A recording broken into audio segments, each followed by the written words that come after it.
Traveling through history, the show that uncovers the past mysteries. Washington, Jefferson, Alexander the Great, William the Conqueror, or the independence of the states.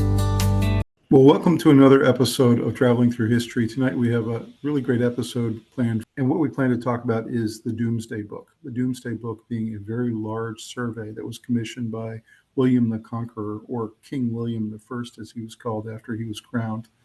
And this is a survey that was done of all of Lower England or Southern England. It did not touch Ireland or Scotland, but essentially touched everything else. And this was a huge, huge undertaking by William and his administration. His administrative capital was out of Winchester, England. And what he did was he set up teams to go out into the field. And it really only took them 7 months to survey the entire country. And when we say survey, that means an account for every single human being, every single piece of property, who the landowner was, who the subletter of that land potentially could be, who was a free man, who was a slave potentially, every cow, every pig, every oxen, every piece of equipment on a farm. Everything was accounted for. Literally anything that had worth in the country was put onto a piece of paper and accounted for. And there were a lot of reasons that this survey was commissioned by William.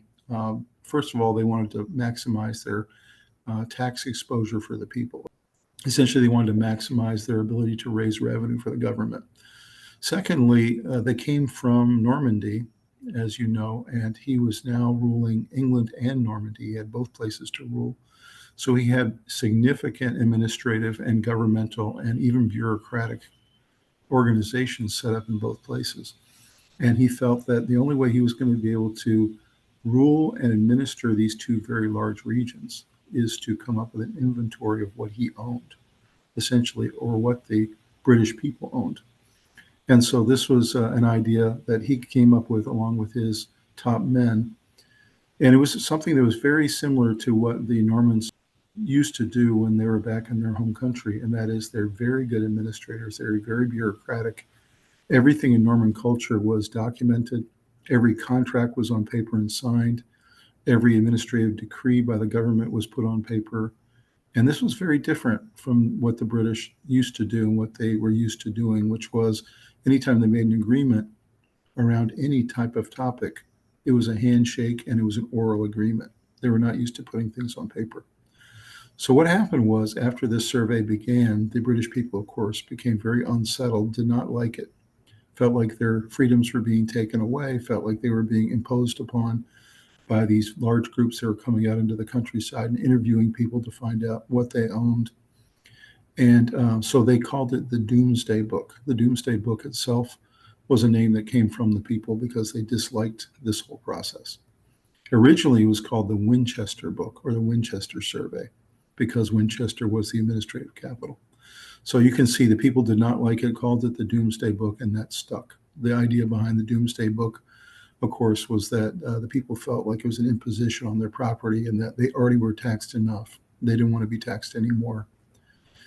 To give you some context, William was worried about a number of things, not just the management of the very big territories that I talked about, but he was also worried because there was a lot of movement towards Danes and other Viking groups who wanted to plunder the country and invade. He was getting lots of rumors that that was going to happen. So he felt like he needed to raise more money. He needed to know where all the potential soldiers in the country were so he could raise armies and be prepared for what he thought was coming, which was invasions by these groups, especially the Danes. So that's what was behind the Domesday Book. You can see it's spelled in a very interesting way back then, D-O-M-E-S for doom. And again, this was an unbelievable undertaking. As a matter of fact, the British government has used this book ever since. Uses it in court cases to administer who owns a piece of property, who does not, who has always owned that piece of property through the many generations in a family. They use it to look at, because it's incredibly detailed, about the nature of each individual parcel of land all across England. And so just think about the fact that these teams of surveyors went out into the countryside, surveyed a country as large as England in 7 months, and that it's still used even today for governmental officials, for historians, and for other people who are curious about England. So we're going to go ahead and get into the Domesday Book, give you the history of it, and then we'll watch a short video after that, and we'll come back and talk about it. This is the episode about the Domesday Book, History of Norman England. The Domesday Book was commissioned in December of 1085 and then completed 7 months later in 1086 AD. You see a great picture there on the top left of what the Domesday Book looked like in terms of the property around Cornwall. And you can see a picture there of what the actual large Domesday Book looked like, along with a picture of William the Conqueror, who commissioned this book. And you can see bottom left there what the script looked like on some of the pages. They were very detailed. They talked about all the different properties and parcels owned by each individual family, all the way down to the manor level, the farm level, and what all the properties were on each individual parcel.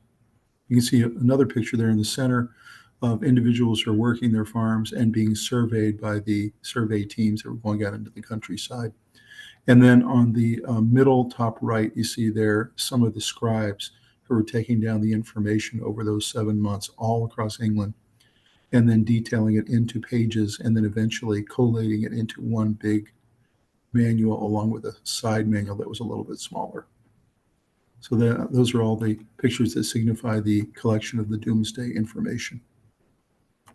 So background of the Domesday Book. The Domesday Book was a comprehensive record of England's land ownership and resources, and completed in 1086 by the order of William the Conqueror.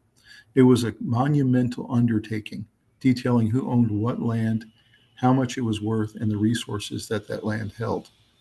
The survey, conducted by commissioners, aimed to understand the extent of the king's holdings and dues, ultimately facilitating taxation, control, and governance. There's a lot of debate among historians whether taxation really was the primary reason. Of course, it was one of the reasons, but most of them believe actually control and governance were much more important to William and to his administrators to really understand what it is England was made up of. The name Domesday was given to it by the people who were subjected to this heavy-handed process, and reflects its finality, like the Day of Judgment, as there was no appeal from its findings. So you can imagine how upset these Englanders would be when the Normans came over and essentially took away much of their land and gave it to Norman lords, and also gave it to others that maybe the Englanders felt like didn't deserve to own that land in those particular parcels. See a picture there of William, and then just above that, some of the pages of what the Domesday Book actually looked like. So 20 years after 1066 and the Norman invasion, William the Conqueror, having invaded England in 1066, which was probably the hugest event in English history and completely changed not only England, but all of Europe. So he sought to consolidate his power and understand his new kingdom. The Domesday Book was commissioned in 1085 in December around Christmas time, following a harsh winter and concerns about Viking invasions.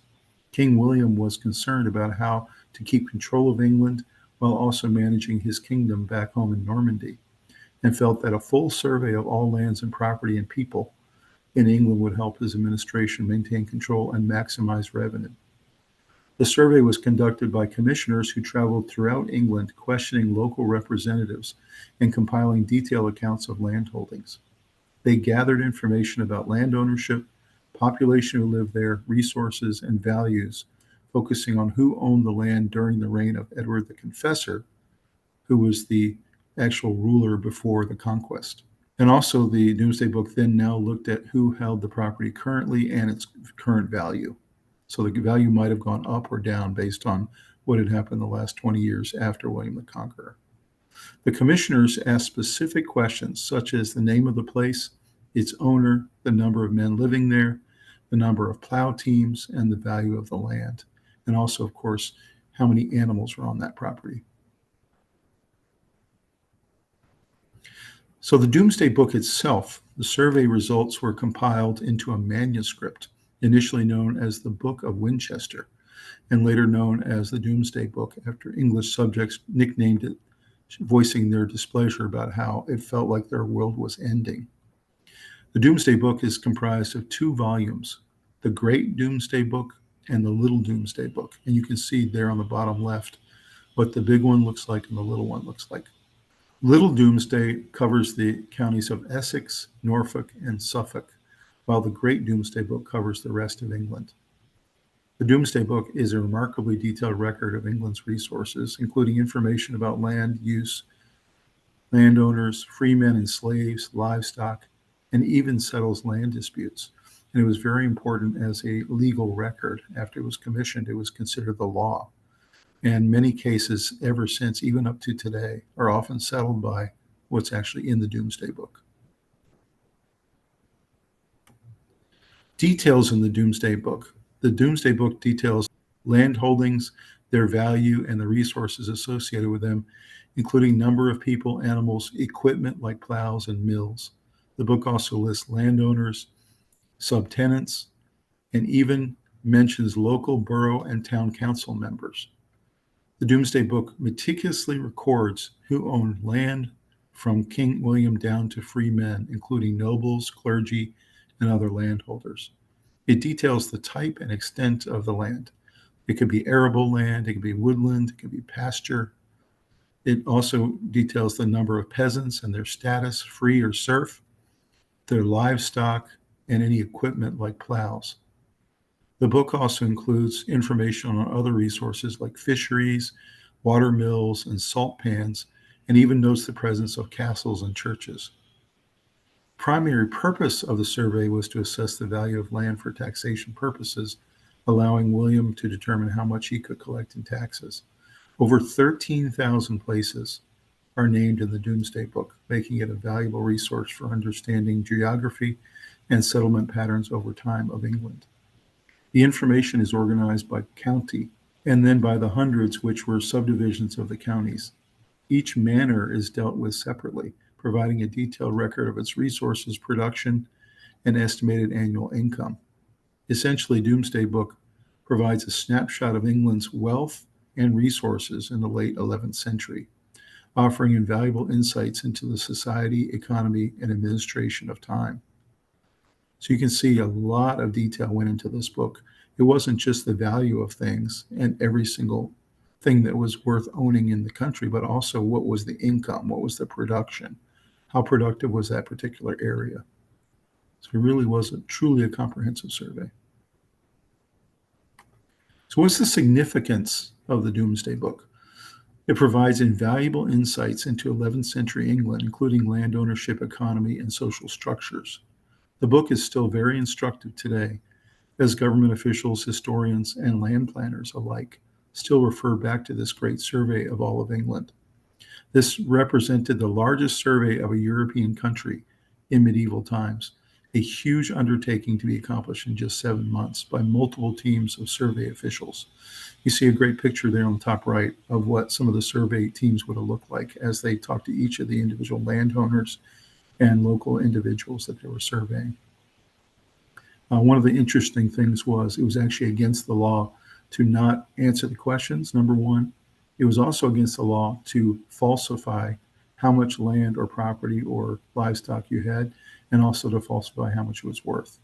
So literally you could be thrown in jail for not answering questions or answering them incorrectly. It was a foundational document of the National Archives in England and is still used as evidence of land ownership today. The Domesday Book demonstrates the administrative capabilities of the Norman regime and its ability to gather and organize information.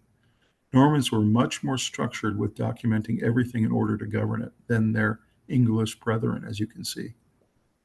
All Norman contracts and governmental actions were codified in a document, whereas in Anglo-Saxon England, most agreements were done on an oral basis with a handshake. So this was a huge sea change for England to be ruled by the Normans and be taught all of this individual structure, as you can see. So let's talk about those survey teams that went out into the countryside to do this survey. The Domesday Book's surveyors were essentially commissioners, and their teams, appointed by William the Conqueror directly in 1086, conducted a comprehensive survey of England over those 7 months. They were tasked with gathering detailed information about land ownership, resources, and population to assess the wealth of the kingdom. The kingdom was divided into 7 circuits, and commissioners were assigned to each circuit to oversee the survey process. These teams included royal officials, clerics, and local barons who were familiar with the areas they were surveying, and they received royal commission from King William and carried the power of the crown behind them. The commissioners were given specific questions to answer for each property, focusing on who held the land, its value, and its resources. The information gathered by the surveys was then compiled into the Domesday Book, a detailed record of the survey's findings. The compilation process was very difficult, since the survey teams used somewhat different methods to gather the information in all 7 circuits. So they had to come up with standards of information for the final book. So you can imagine, almost as hard as the actual gathering of the information itself out in the field was then coming back with all this information on paper and finding a way to codify it and pull it together into a similar format for the Great Domesday Book and the Little Domesday Book. It was a very difficult process. We'll look at the map of the Domesday Book coverage. You can see on the left side there what all the different counties were that were covered. Obviously, Scotland up top was not covered, and Wales to the left was also not covered, but everything else in England was covered by these 7 circuits with all these different counties. And you can see on the right there all the major cities that were part of this survey, all over England. London just being one of them. Obviously, Winchester, the administrative capital, and then all these other cities that were very large seats of their individual counties. So Domesday Book after King William's death. Domesday Book continued to be used after his death, primarily as a reference for land ownership, taxation, and legal disputes. It served as a record of who held land, its value, which was crucial for determining tax obligations and resolving property-related conflicts. The Domesday Book established a baseline for taxation going forward and allowed subsequent monarchs to assess and collect taxes based on land value. It provided a definitive record of land ownership, which was particularly important after the Norman Conquest, where land was frequently redistributed and disputed. The book served as evidence in legal cases involving land ownership, providing a reliable source of information for resolving disputes. While not frequently cited in the immediate decades after its compilation, the book's existence and authority it represented played a role in maintaining order and demonstrating a king's power over land and its people. Over time, the Domesday Book was an invaluable resource for historians, providing insights into 11th century England's population, economy, and landscape. So you can see it left a huge legacy, both for William the Conqueror, his administration, and the kings who followed him, but also just for England itself. It became a huge legacy, this particular record. So some other countries who used the Domesday Book as a model for their countries. The first one was Anglo-Saxon England. The Burgle Hidaj was compiled in the first half of the 10th century, covering the southern part of England, and was concerned primarily with supporting and maintaining fortifications. It did not, however, cover every settlement in the kingdom the way the Domesday Book did. The Normans, take this book that was created before them in Anglo-Saxon England, and they used it as somewhat of a model for creating the book that they did, which was much more comprehensive. Then in Denmark, about 200 years later, the Danish census book, commissioned by King Valdemar II in the 13th century, was a very similar process that they used to go out and survey all of Denmark and figure out who owned what lands, what livestock, and what other property was on the land so that they could tax it and control it. In France, they did the L'état de Parois from 1328, and it was a survey of the royal domain. Additionally, no comparable royal survey of Domesday Book scope was made until 1204 in France. And so they had 2 big surveys in France that followed the Domesday Book. One was 1204 that started in Normandy and then carried throughout the entire country. And the second one was in 1328, which was the more comprehensive volume. So pretty amazing that this Domesday Book in England was really the first of its kind, and then many other countries started to copy. In southern Italy, around 1100, the Normans completed their Catalogus Baronium, which was based on the Domesday Book.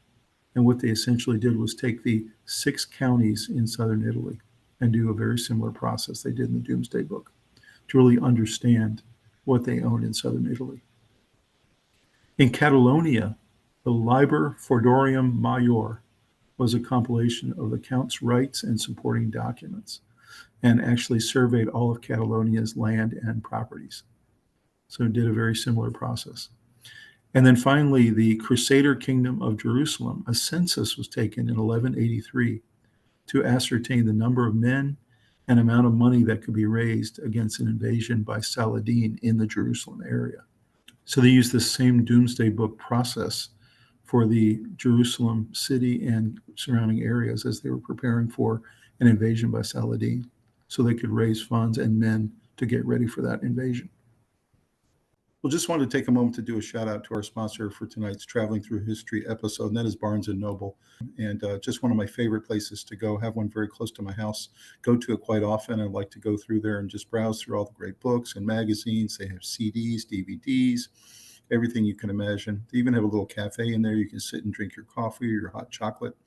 It's just a great time. And so definitely check out your local Barnes & Noble store, or go to barnesandnoble.com and go check out a book and purchase something, or just have a great afternoon sitting in there and looking at all the great offerings that they have. So again, thank you so much, Barnes & Noble, for sponsoring us tonight. We'll see you next time. So as you can see, it gives you a really good sense for the Domesday Book, what it was, how the information was collected in a very comprehensive way, done in a very short amount of time for this massive undertaking, only 7 months. They were being pressed very hard by William and his men to get this done because there were a lot of reasons they wanted this information. And then you see the many countries afterwards that have copied this process and this ability to administer your country in a very detailed way, all the way down to the last pig and last cow. So it gives you a really good sense for that. Let's go ahead and take a look at the following video, and then we'll come back and talk about it. During this period, 2 major powers dominated the political landscape, the Kingdom of England and the Duchy of Normandy. Though both were ruled by William, they remained distinct entities with their own laws and customs. The Norman rulers had to balance their interests on both sides of the Channel, leading to a complex political situation that required careful management and detailed record-keeping.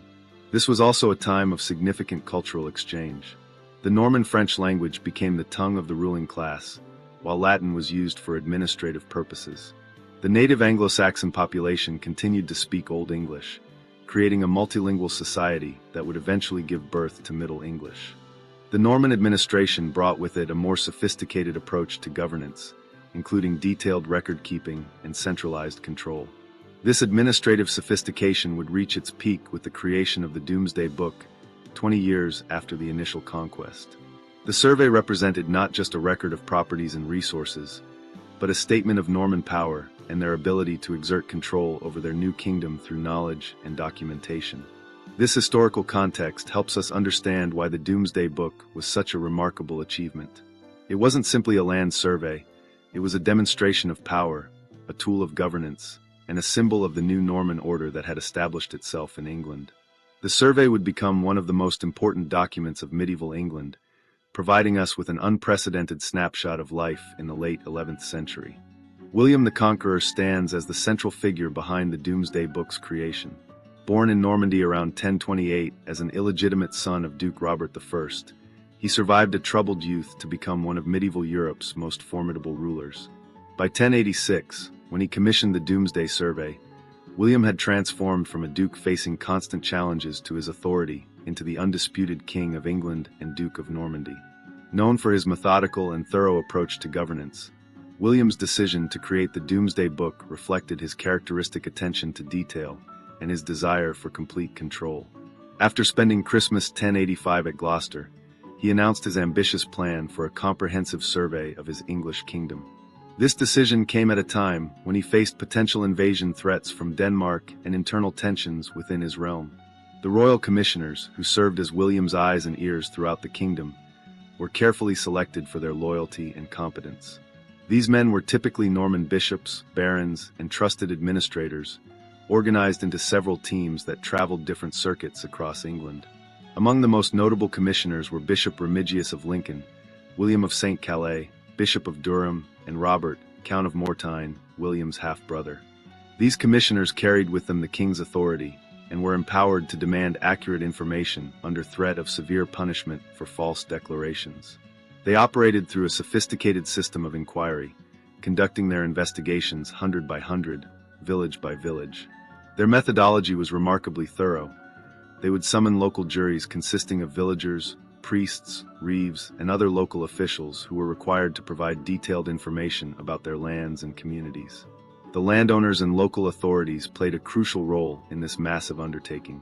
The great tenants-in-chief, who held their lands directly from the king, were required to provide detailed accounts of their holdings and subtenants. These included powerful figures like Bishop Odo of Bayeux, William's half-brother, Roger of Montgomery, and William Fitz-Osborne, who between them controlled vast swathes of English territory.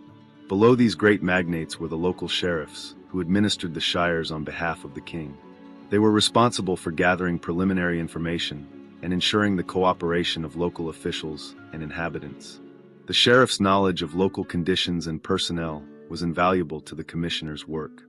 At the lowest level, but crucial to the survey's accuracy, were the local priests, reeves, manor managers, and 6 villagers from each village who were required to testify under oath about the details of their local holdings. These individuals provided the granular information that made the Domesday Book so valuable: details about land usage, livestock numbers, population, and resources. The French-speaking Norman aristocracy had to work alongside English-speaking local officials and peasants, creating a complex dynamic of cooperation and coercion. Interpreters were often necessary, as many of the commissioners didn't speak English, and most locals didn't speak French. This linguistic divide highlighted the cultural changes brought about by the Norman conquest. These various groups, from the king at the top to the village representatives at the bottom, formed an intricate network of information gathering and verification. The success of the Domesday Survey depended on their cooperation and the careful balance of authority and local knowledge. The result was a document of unprecedented detail and accuracy, providing us with an invaluable snapshot of medieval English society and demonstrating the remarkable administrative capabilities of William's Norman government. The participation of these diverse groups in the Domesday Survey also served to reinforce the new Norman power structure. By compelling everyone to participate in this massive undertaking, William demonstrated his authority over all levels of society, from the greatest lords to the humblest villagers, creating a lasting testament to the effectiveness of Norman administration and the reach of royal power in medieval England. The Domesday Book represents far more than a simple land survey. At its core, it embodies the Norman determination to establish complete control over their newly acquired English kingdom. 20 years after the Norman conquest, William the Conqueror faced the complex challenge of consolidating his power over a vast territory that remained, in many ways, foreign to him and his Norman followers. The central theme of Norman power consolidation manifested itself through several critical aspects of the survey. First and foremost was the unprecedented scope of information gathering. Never before had a European monarch attempted such a comprehensive documentation of their realm's resources. This massive undertaking served as a clear demonstration of Norman administrative capability and royal authority, sending a powerful message to both allies and potential opponents.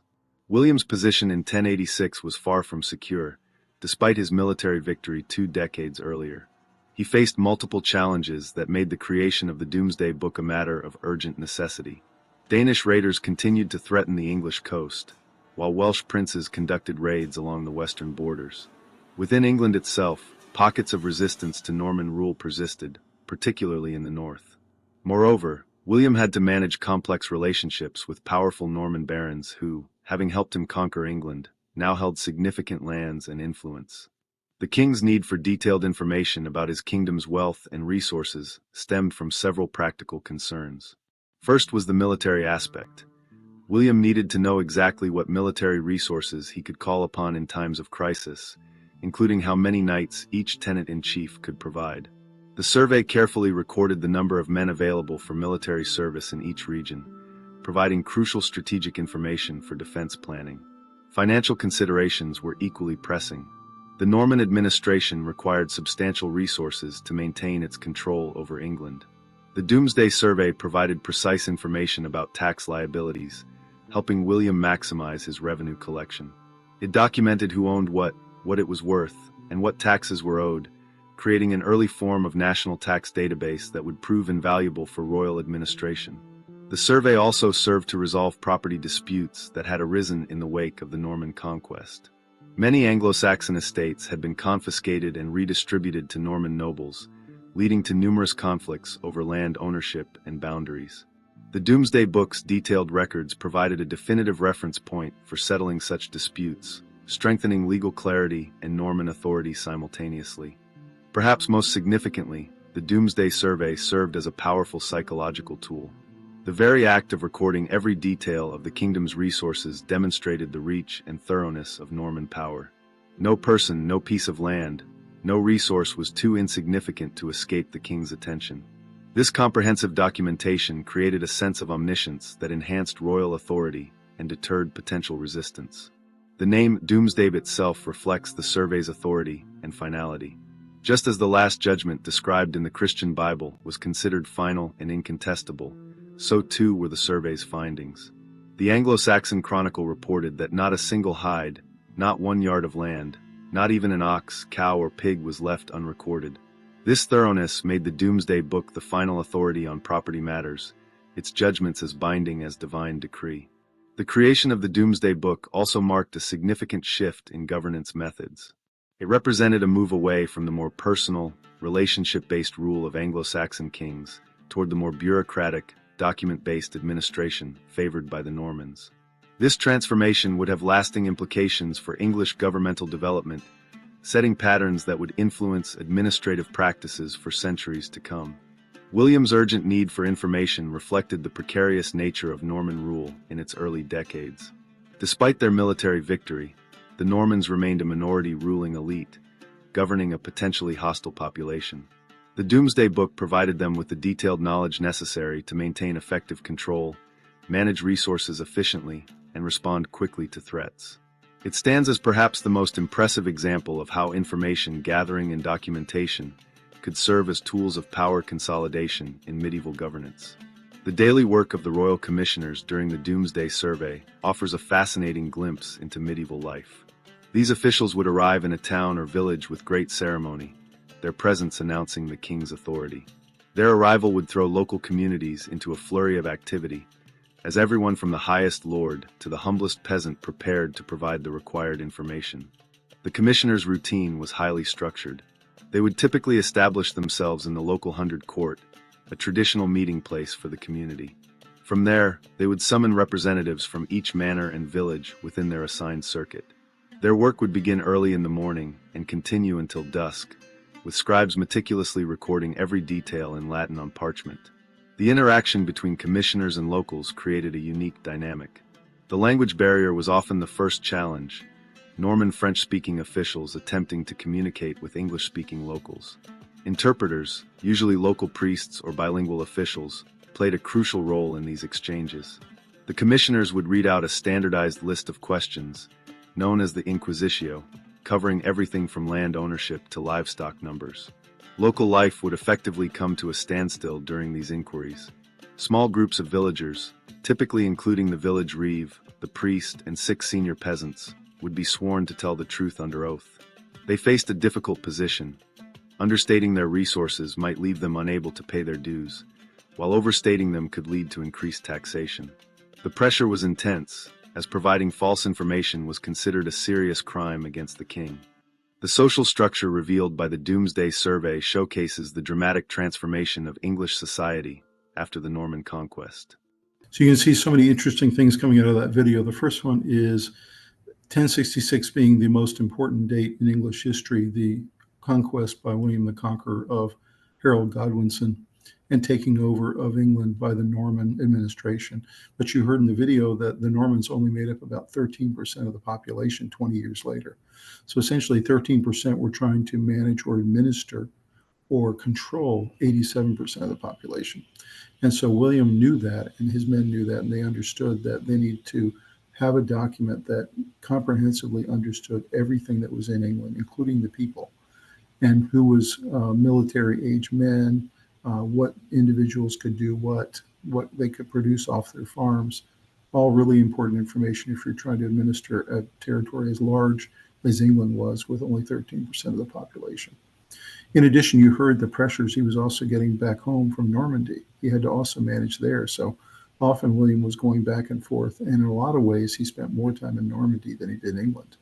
So it was incredibly important to him and to his governors in England when he wasn't there that they had this type of information, were able to manage and to administer the country from the administrative capital in Winchester.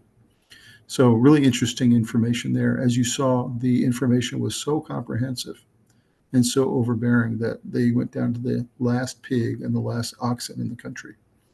And you heard what the process was like when these commissioners would roll into town and announce themselves as there on behalf of the crown. And the people would have to come one by one and sit and be asked questions all day long in an inquisition type style, so that they had to answer. And if anything was found to be untrue, they could be in serious trouble or be jailed for life. So this was a really serious, heavy process, which of course is why the people called it the Domesday Book. Other interesting things there, as you saw, the Domesday Book was used in so many different ways during the process and then afterwards. And again, William was thinking about a lot of different things at the time. He was concerned about invaders that were coming from all different angles. I mentioned the Danes and the Vikings. The Welsh were also a big problem. The Scots were a big problem. So he was constantly being chipped away at in England by all kinds of invaders from all different angles.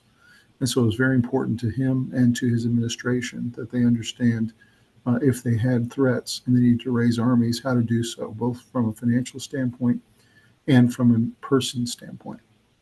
Really important aspect there. So really, as you can see, this document, one of the most comprehensive ever done in history, one of the most large undertakings ever done by an administration in medieval times and even since, really is a testament to how incredible the administrators, the Normans, were. They were able to pull this document off and to be able to manage their empire for a long time afterwards, from king to king to king. If you did not see our episode on William the Conqueror, I highly recommend you do so. I'll put it in the description down below so you can take a look. And also our episode on Magna Carta, which we did recently, also ties in, because Magna Carta comes some 130 years after the Domesday Book and is in some ways a reaction to it, because this was the barons and the landowners of the country who were rebelling against King John. They felt they were overtaxed, overregulated, overmanaged, and wanted the Magna Carta to become that statement of their individual rights. So in a lot of ways, it was the reaction 130 years later to the Domesday Book, which felt very heavy and very burdensome to the people. So check that episode out as well. I'll drop that in the description down below. Hopefully you learned a lot today about the Domesday Book, what it is, how it was administered, how the information was gathered and collated, and then how they used this incredible amount of information to administer Norman England and beyond. And that you'll want to dig some more into this and to William the Conqueror and his administration and learn about this incredibly important era of English history. I want to thank you so much for tuning in tonight. Please like this video and subscribe to the channel, and we will see you next time on an episode of Traveling Through History. Have a good night. Traveling through history, the show that uncovers the past mysteries. Washington, Jefferson, Alexander the Great, William the Conqueror, or the independence of the states.